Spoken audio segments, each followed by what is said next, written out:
All right. Well, good evening, everyone. I am thrilled to have you join us today for this insightful discussion. I'm particularly excited to do a deep dive into MEAL, MEAL, GIS, UI, UX, and to get an understanding of how they're shaping the landscape of nonprofit work, international development, and then combining it with the advancement of racial equity. So I am here today with Joshua.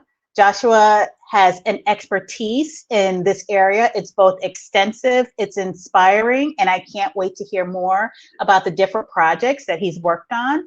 And so, Joshua, I'm going to turn the mic over to you and ask you to introduce yourself to our audience. Okay, thank you very much. I'm glad to be here. Good day, everyone.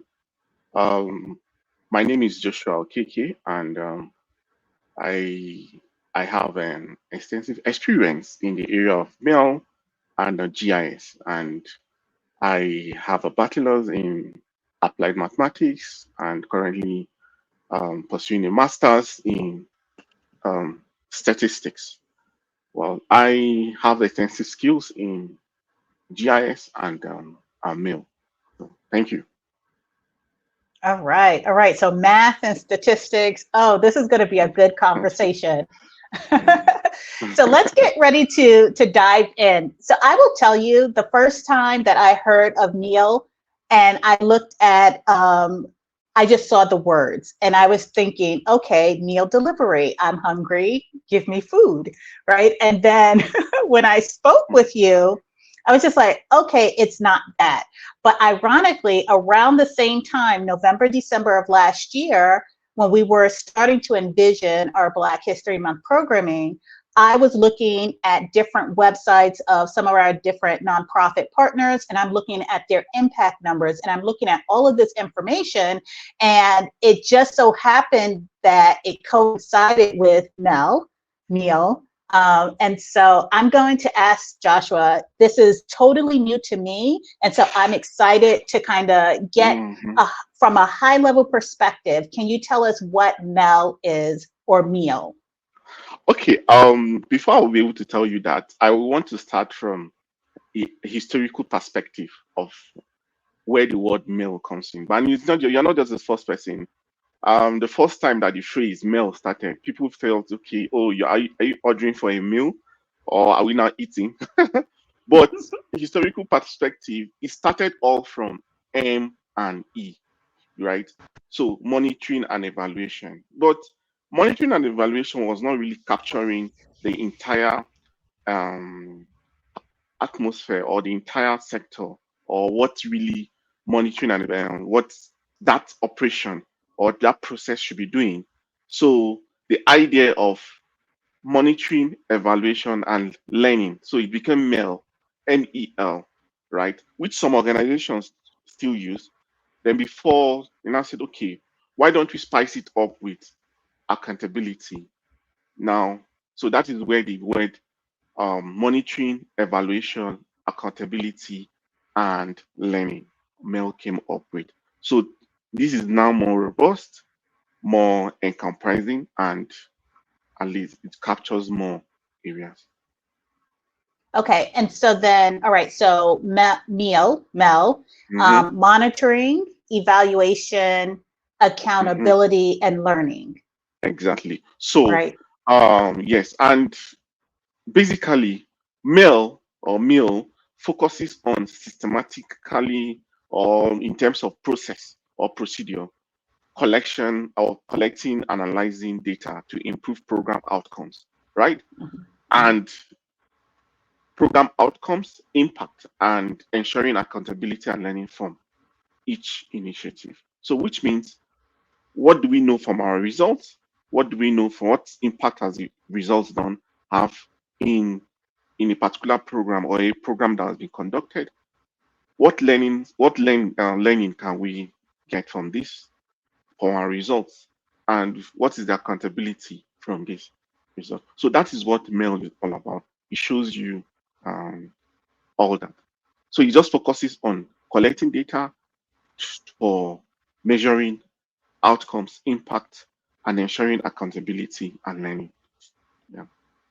Okay. All right. And so we have Mel, and then we have GIS, right? Because most of the nonprofits, the outreach work is based in a geographic or a spatial context. And then explain the UI UX portion of how we're bringing all three of these together. Okay. Let me start with the GIS part. GIS, we all know, is spatial analytics, geographic information system. Again, before now, mail process has just been based on spreadsheets. Get the result in table, how many number of males, number of females, do a bar chart, and you have a result. But however, location attributes now came in. How do we actually verify that this number of males or number of females are actually attributed to this location? So hence the importance of spatial analytics was now added to mail process. So it now goes beyond the traditional mail processing or procedures to using spatial analytics, which is the GIS, right? Now, Mhm. we now moved from GIS. Before now, again, presenting mail results were just based on bar charts, pie charts, right? And maybe numbers or tables, right? This was also not effective, especially if you are presenting these results to non-stakeholders or people that really are not you don't know some of the technical know-how. So that is when that's the essence of UI UX, which is what user interface and user design, right?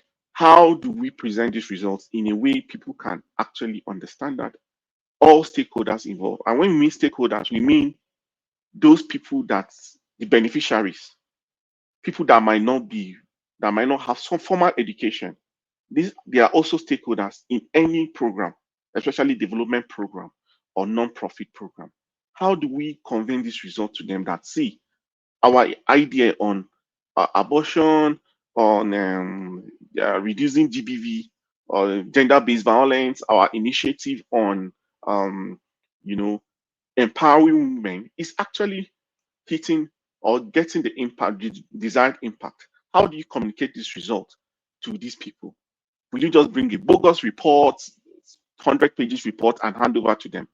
They will not be able to do anything with that. So the essence of UI UX to now translate this result into maybe using graphics, using illustration they can relate to it, you know, and in terms of cultural, religion, and the rest of that, and that is the essence of UI. So you see the nexus and the integration that these three are very connected and are very important if they work hand in hand. Thank you. Okay, good, good, good. All right, so let's talk a little bit about meal in action. I know I have a friend who works for international development, works for USAID, and I believe one of the maps that you showed me was a USAID application of meal in action. So can you talk a little bit more about the different projects that you've worked on and how you were able to put meal into action? Okay, thank you. I went into the development or the non-profit sector from 20. I think my first encounter was in 2018, and since then I've been in that sector. Um, I've been in that sector since then. So my first development work was with the UK. That's then known as the DFI, the UK aid. Just like we have the US aid, we also have the UK aid, and the program was on um, making the market work for the poor. They call it M4P, right? What is it all about? You go to rural areas, places that are in the northeast that have been ravaged by the insurgency in northern Nigeria, especially the northeastern Nigeria, and identifying some of these farmers there and rural-based agricultural off-takers.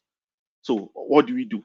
Provide incentives to them in terms of inputs, in terms of um, agricultural equipment. Now, mail or the mail process played an important role in terms of monitoring what was given, how it was distributed, right? And who it was given to, and who received it, who are the beneficiaries, and at the same time, um, what was the impact, right? And finally, translating or hearing some of these results. Now, how did it benefit this work? It benefited in terms of there was a kind of transparency. We're able to, using mail procedures, we're able to know that what was actually allocated was actually received by these beneficiaries. So that was how mail in action was applied in that program. And I was that project as the GIS and mail manager for um, about 3 years, and in all that, we ensure that mail procedures were so any result that were presented by the program managers will have to be verified through mail procedures. So you see, these are some of the examples of being action that I've practically been involved in. Okay. So I have a follow-up question. So when it comes to the accountability piece and the tracking and monitoring, is it something like you go out with a survey? Are you doing individual counts? Are you doing ground truthing? How does that work? So when you're doing that verification and accountability step?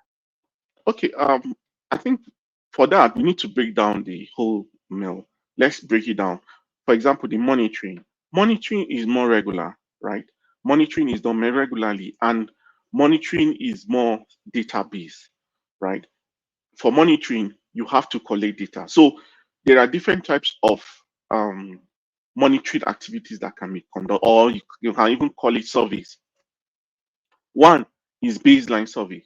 Baseline survey is we want to know what is on ground even before we start the intervention. So that is baseline survey. What is the situation on ground even before we start giving you these incentives? That's baseline survey. We have impact survey, right? Impact survey is you want to know how um, has the project impacted, right? So monitoring on its own is a regular, so it could be on a weekly basis, monthly basis, but evaluation is periodical, right? It could be based on annual or biannual. So evaluation is most times done by the organization or the stakeholders. Okay, how far have we gone? What have we really done? Are we on track? Right? Are we really meeting the desired beneficiaries or participants? Right? And how is our spending? And how is our funding? So what do we have? Is there any value for money or return on investment on what we are doing? That is evaluation. So it's more periodical, it's not regular. Then the accountability part, most times people think accountability part is all about funds or finance, but it's not true. Accountability part is trying to know how responsible have we been, right? Have we been fair? Have we been inclusive, right? Mhm. And do we have we captured people that might not have the voice? For example, if we say if there is a we now say all the farmers should gather in a particular location. How about people that might be living with disabilities, right? Will they be Right. able to reach in? So this is where accountability question comes in. How many women, how many of the child or youth have we been reached? Or the project has captured only men or a specific gender? So Mhm. that's where that's actually the accountability in that word. It's not about okay, how much have you spent? What are you using the money for? That's not really the accountability there. And this is what has really been confusing a lot of people. That accountability where they'll say, okay, why do you have to add accountability to mail when they are not in the Mhm. account? We have a Mhm. finance department. No, that's not true. Our accountability is to ensure that everyone is um, captured. Then for the learning part is you learn from mistakes. See, when it comes to NGO or non-profit organization, you could have a good proposal, a good plan, a good work schedule, but getting to the field, you experience a different thing entirely. Do you understand? Mhm. So yes, you experience a different thing entirely. from what you have in the book. For example, um, I've seen a situation whereby they said, okay, a a full tank will take you from Kano, or two, if you have full two tanks, it will take you from Kano to Maiduguri, right? On getting there, you discover that even the full tank will not get anywhere. Mhm. What is on the proposal is a full tank, right? But on getting to the field is a different thing. So now, what is the lesson learned? You have to augment, you have to create a buffer. You also have to have a plan B. So that is how um, mail in general plays a role. Currently, I've seen people added mail D to the whole thing. Now there's a new acronym added, which is data. You know. Okay. So yeah, so that's it. Yeah. Okay, okay, all right. So hold on. So let's pause because I do have some questions. Mhm. So now with Mel being kind of an entity in a nonprofit organization, a non-governmental organization, is it an entity that exists within the organization, or is it a separate governing body, or do they work together, or is one does one take precedence of the other? Okay. So let me all right. So Okay. when we have all right, so when you're working as a Mel specialist, are you working within the organization, or are you within a governing body? Okay. Most times it has to be within the organization, right? Okay. Because in fact, everyone should be a male focal person in any organization, both Mhm. from the management department, the administration, finance. Everyone should be a focal person or an advocate of male. So they should be, especially for non-profit and NGO, should have an active male in-house person. The job of a male expert is different from auditor, right?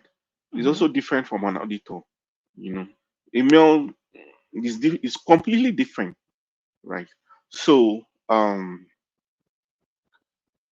auditor most times I don't know, but most times auditor comes for what has been spent, right? That Mhm. is what auditors do. They come to check what has been spent. But for mail, it's not about what has been spent. Even before the initiation, even before the money to be spent arrives, a mail person is already there to design the goals. There's what we call the theory of change. Every non-profit organization has what we call theory of change. In that the theory of change, we have the log frame, we have the indicators, we have the measurement parameters, right? And how you want to measure. We have the measurement scales. We also have the variables. We have the indicator. All these are what Mel does because they are like the engine house, the fabric Mhm. that connects every aspect of the project. Okay. All So, right. So let's pause there for a second because I think it's important for mhm, us to understand what's being said here. So MEL is very similar to DEI programs, diversity, equity, inclusion programs, where a really strong program, it is from top down to every department that's in an organization. Everyone has to be on the same page. And that way yeah, that train is moving in the same direction without any redirects, right? And so then if you're building out a nonprofit program, you want, if you're building out a nonprofit program using Mel as your backbone, you want to have that in-house. And it's something that you discuss ahead of time as you're building out the program. yes, Have you exactly. have have you ever seen organizations back into Mel? So the program existed, and then it's just like, oh, we now want to apply Mel because we want to measure our impact. We want to measure accountability. Have you seen programs successfully back into it? So bring it on board after the fact. Okay, yeah, there are some organizations that have done that, right? But it's more advisable, right? You know, when it comes to international NGOs or when it comes to non-profit, there are non-profits that have been in existence, you know, and for example, Plan International, we also have Tier Fund. Action Aid, even the DIA you just mentioned is also a project. We have a lot of them. We also have the Catholic Relief Society. All these are top. Red Cross. These are top international organizations, right, that are making waves globally, right, and even the UN. Now, for them, they are well established, right? UN. So definitely, before they even start up any project, in the conceptual stage, they already have male component, Hmm. in it. But my what I want to say most times is for local NGOs, right? Small NGOs that are just starting up. Most times they make that mistake of, I'll call it a mistake, or I will not say mistake, maybe they forget or negligence of not including male component into their roster activity. Even if Hmm. your organization is just three, you are just three that are starting, you have to ensure one person is a male focal person to include it, Hmm. because I've seen a situation whereby it's when they now got into the stage, you will now say, okay, you now ask them, fine, you're an NGO. How will, because this thing about non-profit is like the family, is like the household. If you can change of your household, if you can bring positive change or impact to your household, you can actually translate it to change the world. Hmm. So collections of NGOs and non-profit, each NGO have a goal, they have a mission, they have a vision. You have to incorporate mail process or mail system into those goals and activity. That is what we now call period of change. So I've seen most, especially young and small startup NGOs that failed to incorporate mail into their activities. So it caused a lot of chaos. There's also a lot of confusion. You Hmm. will just be moving without direction, right? Right. Because there is no systematic change. Okay, if we impact 5 women, how will these 5 women now impact others? You see, Right. Hmm. is the nexus, is the change. So that, Okay.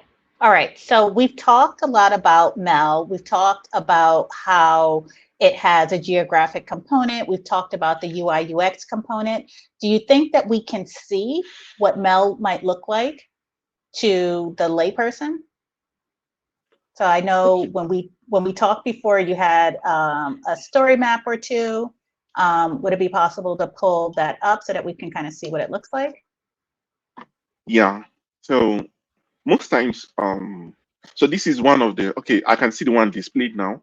So this is just a summary of some of the results and the outputs of mail. And also, this is where the UI UX comes in. And you can see from the look here, I can just look at it and know that about 5,300,000 um, yield, estimated yield or bags were captured already, or have been captured, right?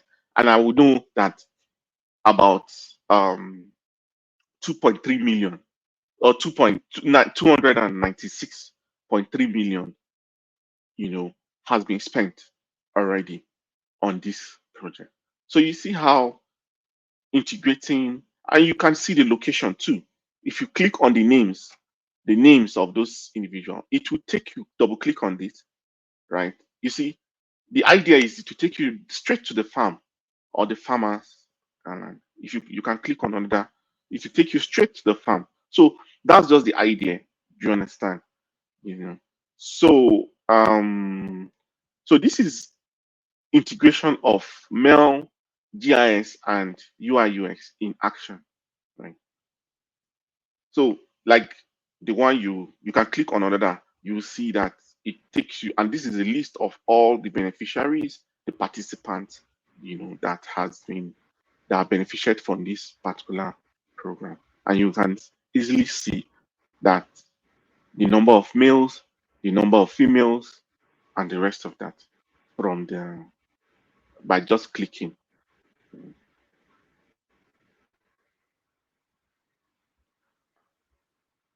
And at the same time, the gauge also tells you what is the total amount to be spent? Okay, like this is a farm. What is the total amount to be spent? How much have we spent so far based on the gauge on the right side of the map. Then on the left side, you see a summary of the farmer itself, what kind of crop, you know, and at the same time, the identity of the farmer. So this is just one of those. So you can also look at the other one on the US aid, right? Mhm. Yeah. Okay. This also shows a summary on results.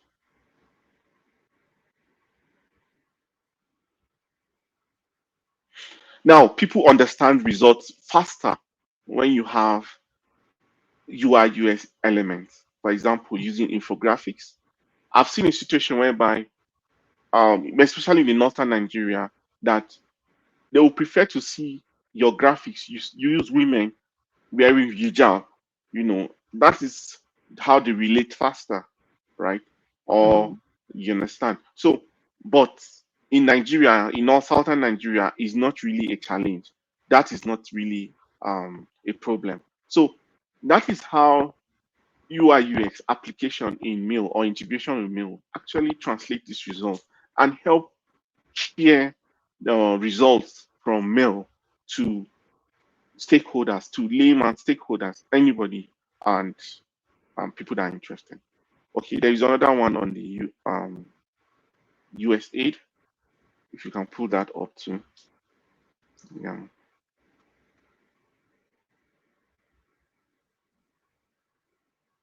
So while they're pulling up the map, Mhm, so different projects that you worked on, to what extent have you had to learn and tweak and kind of move forward, right? So you do your initial outlay of the program. You know how much you're going to spend. You get resources out to the different stakeholders. Then you go ahead and you do an assessment for the impact, and then that L piece, the learning piece. What does that look like? So, are you tweaking the program? Are you going back out? Are you going to the top to get additional funds? What does that learning piece like? Because I'm and so when I think of learning, I think of classroom learning, but is it actually like a meeting or a conversation that gets had, whereas we need to revamp a different part of the program and then go back out and then do wash, rinse, repeat the process again? How does that part work?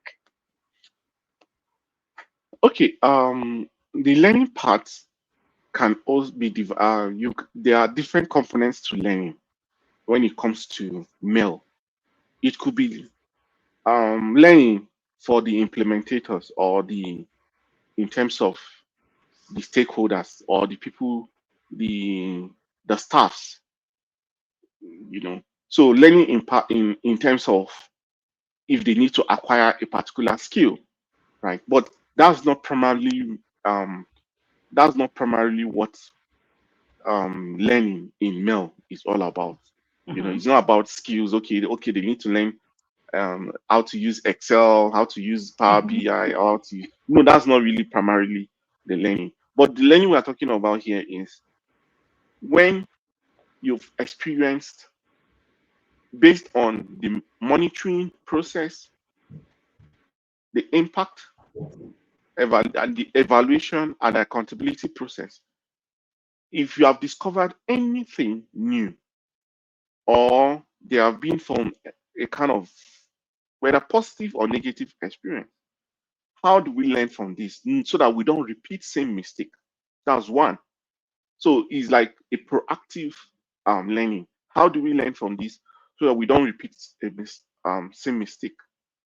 You know, for example, there's a project in Nigeria, Plan International.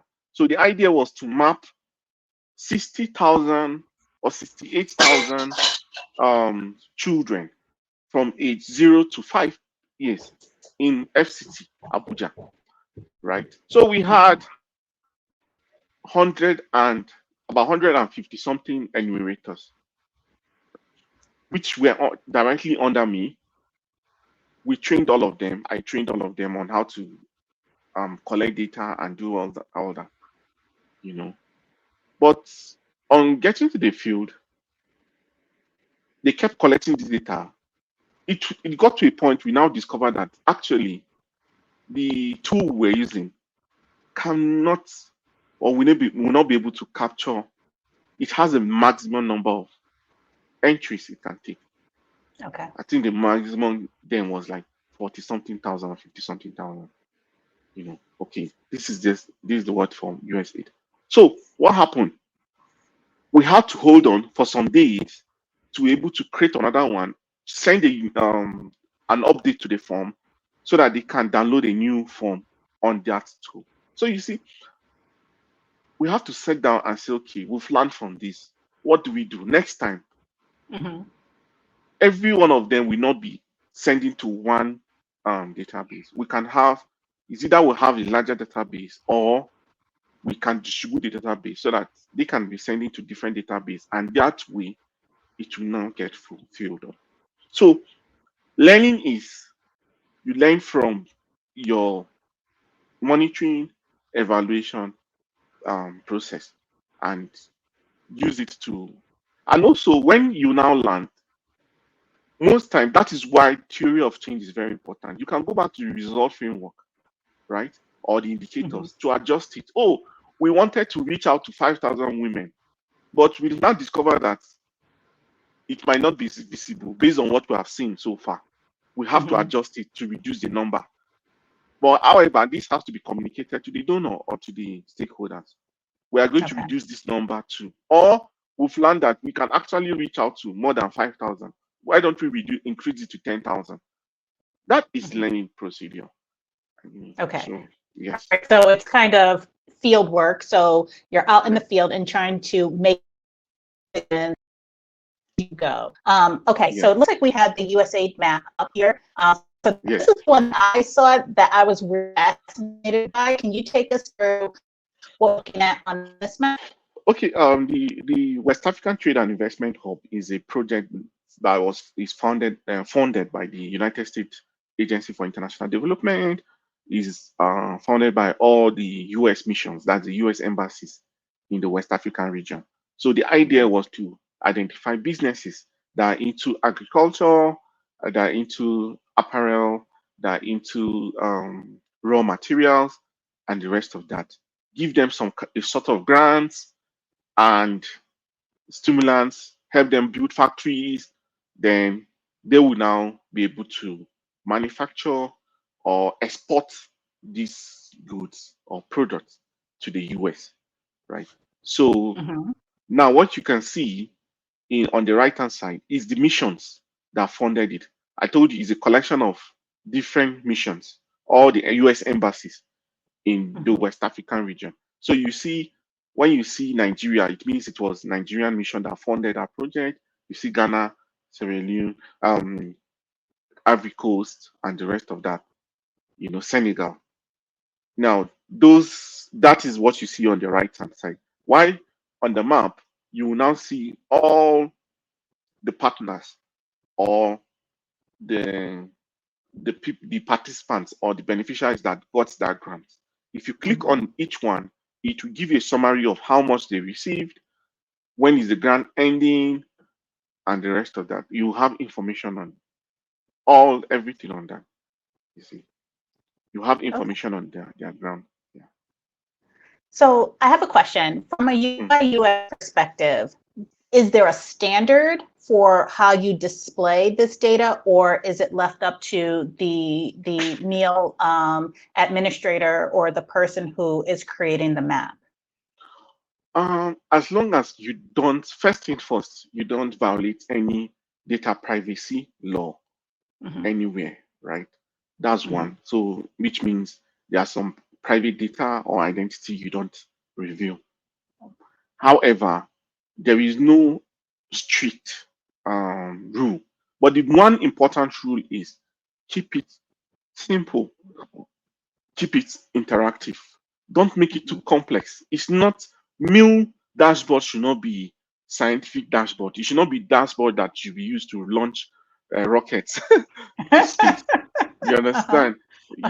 Yeah, exactly. They should be very simple. They should be plain, no much ambiguities. reduce the clusters, and use icons so Okay. that people, once they are able to see that, they will be able to know, okay, this is what you are saying, this is what has been done, these are the people that have benefited from it. So these are some of the rules when it comes Okay. to mail. And so before we move away from the UI UX, in terms of sharing out impact results, are there different modalities? So computer screen, handheld, cell phone, smartphone.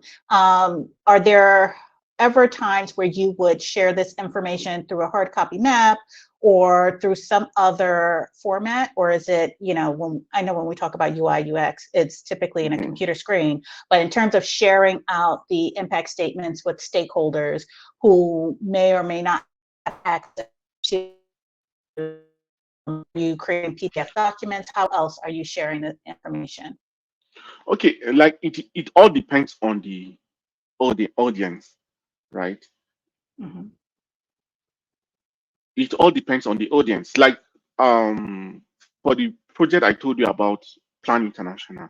Plan International is more focused on girls' child, impacting the girl child or impacting girls globally, Okay. right? Mm-hmm. So that is what Plan International is. So which means they have youth or young stakeholders, Mm-hmm. as they have young people as stakeholders. Do you understand? So you understand the point. There's a difference between you have youths and adults. Now you have teenagers because you are talking Mm-hmm. of girls. Mm-hmm. So which means how do you translate some of these results to these girls? So the way you will do it for the donor, what you send to the donor will be different from what you will share to staffs. It will be different from what you might also share with partners. Mm-hmm. You know, for example, if you are in the US, you might want to partner with some of the universities, some of the colleges, some of the institutions, if it's a girl child project. Now, the way you will share this information with some of the colleges will be different from how you will now share. But so let's break it down. If we are to communicate this with girls, especially teenage girls, what you do is you have to use a lot of graphics they can relate with, you know. So, Mm-hmm. and you have to make it very brief and short, you know, and you can even do it in and use graphical illustration they can relate with, right? And use Right. platforms they can relate with. So, for example, you can go on TikTok and share, or even if it's a printout, share it in such a way that, yeah, yeah. Uh-huh. So, you understand? So, then we used to have animations. They used to have like animations of young girls going to school with their school park and the rest of that, Uh-huh. talking to fellow young girls about the project. That is the importance of what UI UX. They might not call the numbers. And Right. at that point, you have to avoid calling numbers, calling ambiguous statistics. Instead of saying, oh, 700,000 girls have been met, you can say a lot of girls have been met. So you see, it's a two different level. Mm-hmm. Stakeholders will be interested in the numbers. But when you are now communicating with young girls, you have to just use words they can relate with. Right. Right. Now we go back to culture. It plays an important role when it comes to UI UX. Culture, um, tradition, and also religion. You know, Mm-hmm. I give an example of if you are translating or trying to share this result with, for example, in Nigeria, people in northern Nigeria, they want to see women wearing hijab, and or you have to use icons that relate with them. So that is Mm-hmm. how it is. But for platforms, there is no limitations or restrictions to platforms or how this result can be shared. You can have a discussion like this to discuss results. Even in the US8 project, we had series of webinars just to share our impact. Mm-hmm. And USAID in Nigeria does that a lot. Every month or every quarter, they So it's share. it's So yeah, so that's it. no, Thank I you. was going to say it's fascinating because it goes back to basic map making and marketing, Yeah, knowing who your yeah, audience is. And so when exactly. you're speaking to that audience, make sure that you're speaking their language and that Yeah, you're not, that there's no noise, right? That's them. Okay. All right. So we talked about a stake the so kind of following the theme of community, we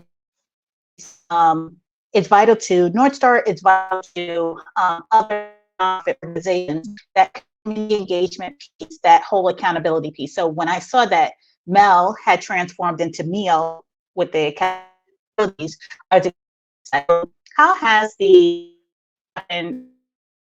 ensured community engagement and participation in the Meal process? For me, you can you there is no limit to community engagement when it comes to mail. There's no currently um here in the university, I aside tutoring because as a graduate assistant, I tutor statistics. But when I Mhm. came in, I attended in the department every beginning of every section. But the department will organize a section and they will tell you this is the breakdown of the results from last section, you know, and they have a way of breaking it down. They will tell you this is the total number of Hispanics that had that passed the course, failed the Mhm. course, number of whites that failed, passed, especially mathematics and statistics, calculus, and the rest of that. And I discovered that for African Americans, for Black Americans, the pass rate was very low, right? Mhm. It was very low. So, and what I now did was when I said, okay, I reached out to the African American Service Center. I said, I'm willing to volunteer to tutor, to give extra tutoring to um, African Americans, offering mathematics or statistics course, especially the elementary stage. It was a great idea, and the boy bought into it, and we started, you know, and Mhm. hopefully all the African Americans that were coming in. So every Wednesday we do that every Wednesday. All the African Americans that actually usually attend. Actually, now how do we now know if truly they were impacted by the tutoring conducted by the African American Center? Mhm. How? So we brought out that idea. Can we just have an interaction? Just ask them a question after the exam or when the results are out. How was your result? Was it better than last year? How Mhm. has the tutoring you received from African American Center impacted or improved your result? So you see, this is mail in action in a very unusual manner. I'm not an organization, but already I applied mail in my Mhm. process. And that Mhm. way, it became an evidence that yes, what the African American Center is doing is actually improving the math score of Black Americans or African American students in the university. So Yes. you see, so I don't think any non-profit organization, even North Star, should implement mail. In fact, as you once your website is opened, what we should see, at least at the middle of the website, we should see numbers. Mhm. And when it comes to mail, there is nothing that cannot be measured. Everything is an indicator because Mhm. the webinars and the discussions or the chats you've had so far have impacted one or two people. You won't know Right. until you apply a kind of survey or a data Right. collection or even visit some of those people that attended. They will tell you, oh, yeah, we're impacted by your talk and the rest of that. How do you measure all that? You have to bring in the mail numbers. That Right. way. And these mail numbers now translate to your goal of reaching out to, you know, none or the people that cannot be reached and to Mhm. reaching out to the less privileged, which is the entire goal of the. So you now incorporate it into the goal, the entire goal and vision of the organization. Yes. So there's no limit to mail. it can be applied to at any level, even in your household or your Uh-huh. family. Yes. Don't tell that to my kids.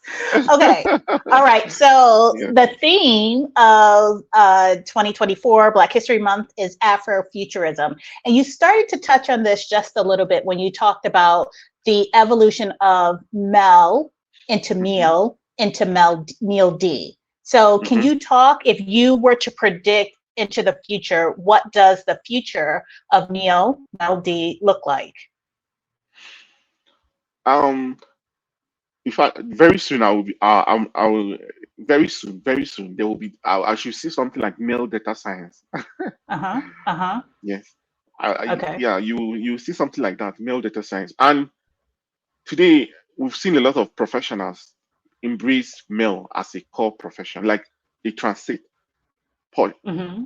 swapped to male, right? And it's Right. growing. The number of male professionals um, is actually growing. So I think there is a lot of prospects. There's a lot of opportunities in Mm-hmm. male, and not just about as a professional. There are a lot of things um, male can actually do because, and very soon, it's not just going to be restricted to non-profit organization alone. You know, I see Right. it going Yep. to medical, every other sector, industry, and the rest of that. So they will embrace male. Well, good. Yeah. Yeah. So I'm laughing because I think, like GIS and mapping, it's once you are aware of Mel, you can't unsee it. And it's Mhm. almost like the elephant that's been hiding in plain sight. So as soon as I knew what the acronym stood for, I started seeing statistics. I started seeing impact numbers everywhere. You Mhm. know, Mhm. in the podcast space, it's called like what's your media sheet, or your media guide that will have all of your stats and all of your reach and all of that information on it. So it has literally been a rewiring of my brain. And so I was excited to have this talk with you, and I'm just blown away at how basic map techniques are applied. And so it's almost like translating map making into meal, right? And so I'm just like, Mhm. yeah, now I get it. And so I think we have about 10 minutes. So why don't we open it up for questions to the audience? Joshua, I want to thank you for Thank you. inviting us and I guess presenting the elephant that is in the room. So to speak. So do we have any questions from the audience?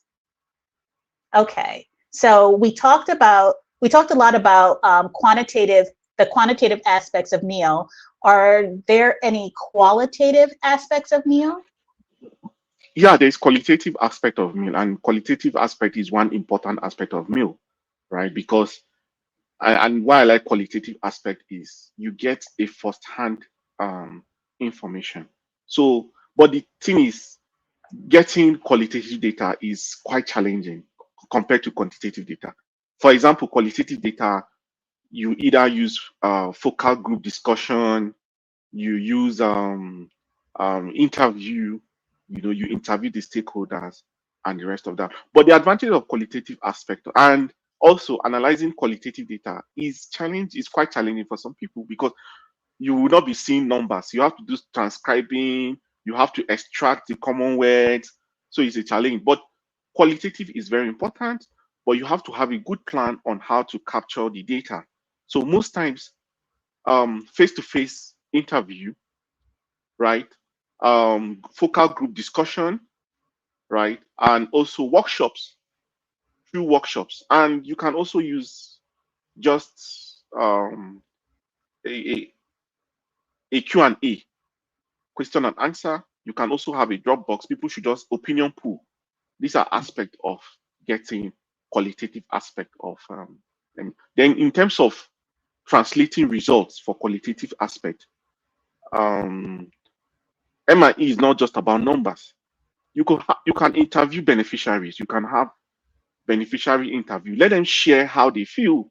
So they might tell you, oh, we're excited about the whole project and the rest of that. So that's one aspect of qualitative. Thank you. So kind of like an empathy map. Exactly. So yeah, that's Okay. question. All right. How does Meal allow orgs to improve their equity strategies? Yeah, it actually promotes transparency. And why mail is important is it shows you what your transparency or your equity strategy is before you go deep into the program so that you can make adjustments, right? So like I said, the example I've given in terms of equity, um you can just be have saying, oh, we have 1 million beneficiaries or 100,000 beneficiaries, but the question deep down is, let's look at these beneficiaries. Can we break them down? How many are women? How many are graduates? How many are educated? How many are living with disability? These are the questions we ask. Do you understand? How many are from your tribe, or maybe the managers or the project managers, the same race or culture with the project manager? So you see, these are things that Mel exposes and tells you, oh, so you mean because I'm a project manager, all the people that are benefited are from my own culture, you know? So Mm-hmm. it helps increase due diligence. It reduces conflict of interest. So that's it.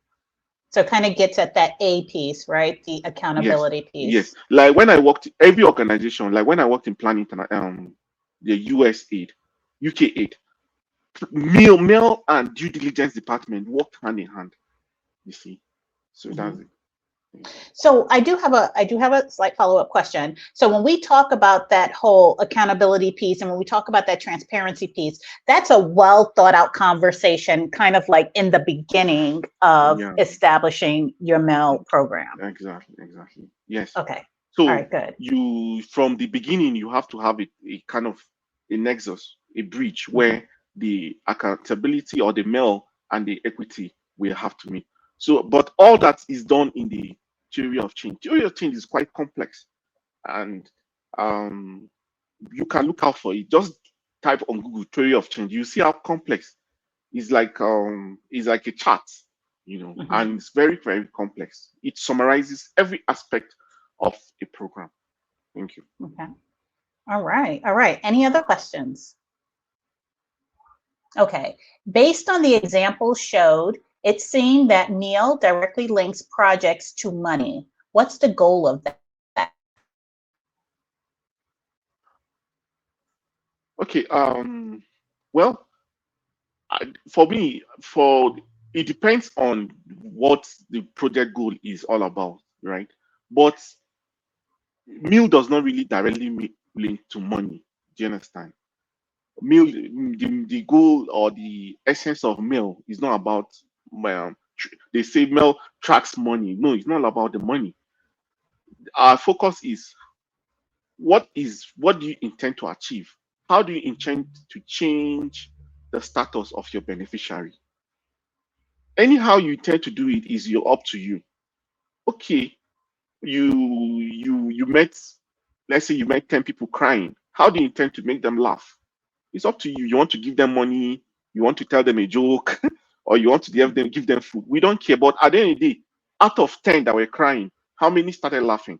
You see, that is how it is. So it's not about money, but it's about the outcome, it's about the impact, it's about how the if the goals were achieved, it's about how many beneficiaries and how are these beneficiaries inclusive, how are they how is there equity, how is there no biasness. That's what Mel is all about. Yes. So I have a follow-up question, Joshua.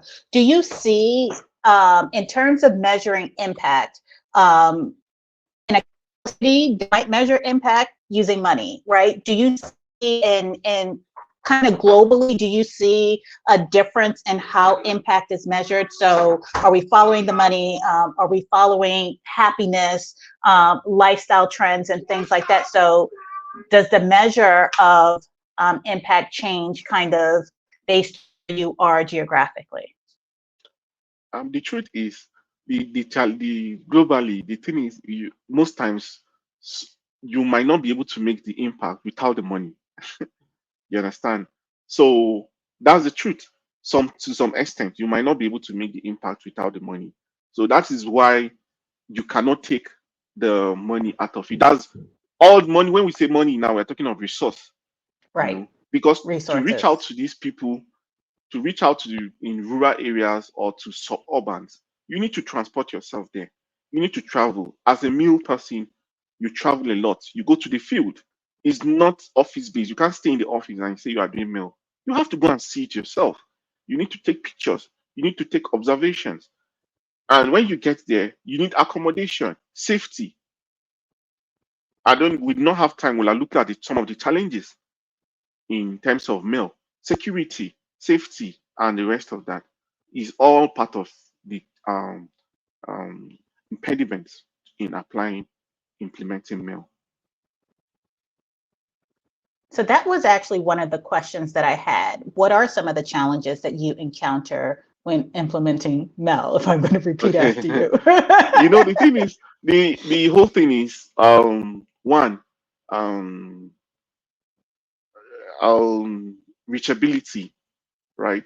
There are some places you might not be able to reach out to or to reach. For example, you know that okay, there are some poor people or there are some people you need to reach out to in Alaska. Getting there is actually a challenge. So you need to now work with locals in Alaska to capture some of this information. That is when you've introduced biasness. These locals might be interested in people this community, we don't like them. We will not include them in this data. You see the challenge. Then another thing is security, especially for places in Nigeria and currently in the Middle East, where security is a challenge. Then again, factor of resources, money, and the rest of that is also a challenge. Then the stakeholders themselves, especially people that want the result in a certain way, right? The implementators, the managers that want the result in a certain way. The project says capture 40 women, 60 men, or 40 females, and all you will be able to capture is maybe 10 women. And you want a middleman, a focal person to adjust the results. It happens a lot.